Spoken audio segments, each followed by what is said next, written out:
You look around today, there's war in Europe, this escalating rivalry between the US and China. The world feels more dangerous than it has in decades, right? But what if this isn't just a bunch of random crises happening all at once?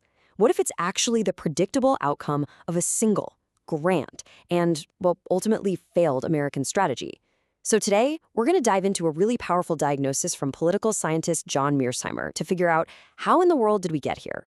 Wow. That's a huge claim, right? The policy he's talking about, it has a name: liberal hegemony.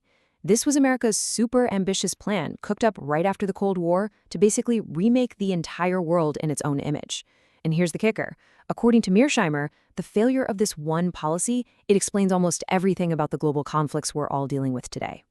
Okay, so to really get what Mearsheimer is saying, we've got to break this down. What was this grand plan? What was America's strategy to remake the world after the Cold War? All right, so at its core, the plan had three pretty straightforward goals. Number one, spread liberal democracy everywhere. Number two, get every country plugged into capitalism and the global economy. And number three, bring them into international clubs, like the WTO and NATO. The whole idea, really, was to make every other country look and act a lot more like the United States. Now, this wasn't just about power politics. This plan was driven by a really idealistic, you could almost say utopian vision. The people who pushed for it, they genuinely believed it would end major human rights abuses, create lasting world peace, based on that theory that democracies don't fight each other, and at the end of the day, make the world safe for America's own democracy. So when could they possibly try something this ambitious?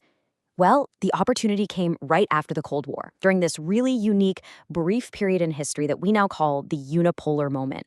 Think about it. The Soviet Union was gone. The US was literally the only superpower left standing. And, for the first time ever, it was totally free to pursue a foreign policy based on its ideology without having to worry about, balancing against another great power. But, and this is the crucial part of Mearsheimer's argument, this grand strategy didn't just fail, it backfired. Spectacularly. He points to three absolutely colossal failures that show us exactly where it all went wrong. All right, failure number one, the Middle East. The Bush Doctrine, you might remember, was kind of the poster child for this whole idea. The goal was simple, right? Topple regimes and create a whole sea of democracies in the region. But what did we get instead of peace and human rights? Well, interventions in Afghanistan, Iraq, Libya, and Syria unleashed decades of endless war, massive instability, and, well, in Mearsheimer's own words, a truly remarkable amount of murder and mayhem. Okay, failure number two, Ukraine. And look, Mearsheimer makes a really controversial argument here. He says the West is principally responsible for the crisis. From his point of view, this relentless eastward expansion of NATO and the EU, plus promoting so-called color revolutions, wasn't seen by Russia as just, spreading democracy.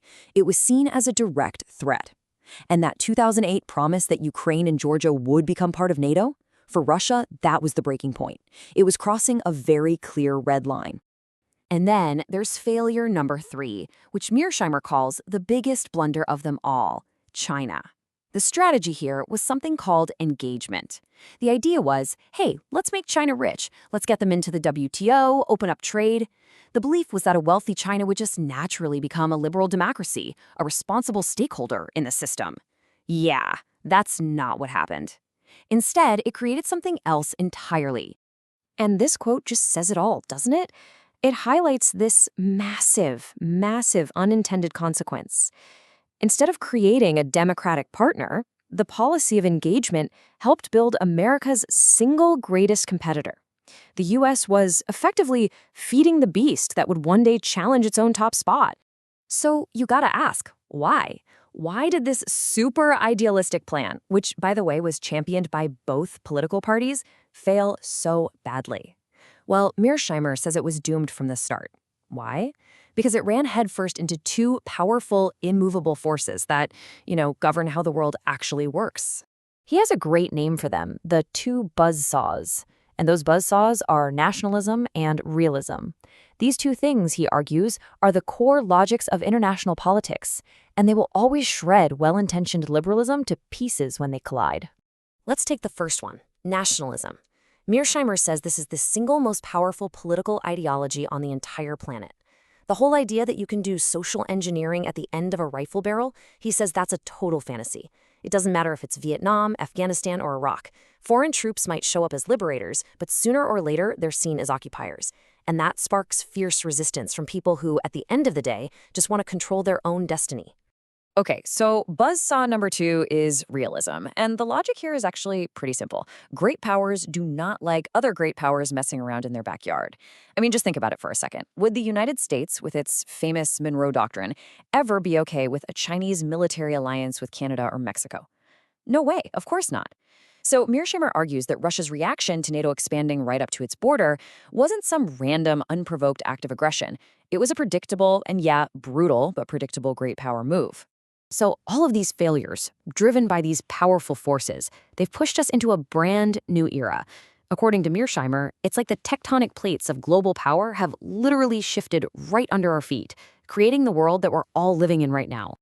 I mean, think about it. In many of our own lifetimes, the entire global order has just completely transformed. We went from a bipolar world, USA versus the USSR, to that brief unipolar moment with just one superpower. And now we're in a multipolar world with 3 big players, the US, a rising China, and a resurgent Russia. And that means one thing for sure: great power competition is back. And this new multipolar world, well, it spells the end for liberal hegemony. It's just not possible anymore. Those unique conditions of the unipolar moment that made the whole strategy seem like a good idea, they're gone forever. The United States can't afford to go around remaking the world anymore. Now it's forced to focus on competing with its rivals, playing that classic game of balance of power politics. So Mearsheimer's realist diagnosis, it's a really powerful way to understand what's going on. But it's not the only one out there. And to really get what's at stake, it's super helpful to contrast his view with a totally different perspective, like the one from Professor Jeffrey Sachs. And here's the absolute core difference between them. Mearsheimer sees conflict as this inescapable tragedy, right? It's just what happens when great powers struggle for survival in a world with no global 911. It's structural, it's unavoidable. But Sachs, he says, no, today's conflicts are not inevitable. He points his finger directly at choices made by the U.S., its military interventions, its tendency to ignore the UN, its insistence on being the top dog. He says that's the direct cause of all this instability. And this really brings us to the fundamental question for our time. In this new, dangerous world we find ourselves in, which path do we follow? Do we need Mearsheimer's hard-nosed, realist wisdom to just survive this dangerous competition? Or is Jeffrey Sachs's vision of global cooperation the only way we can solve the massive existential problems that threaten every single one of us? The path we choose, it's going to define the rest of the 21st century.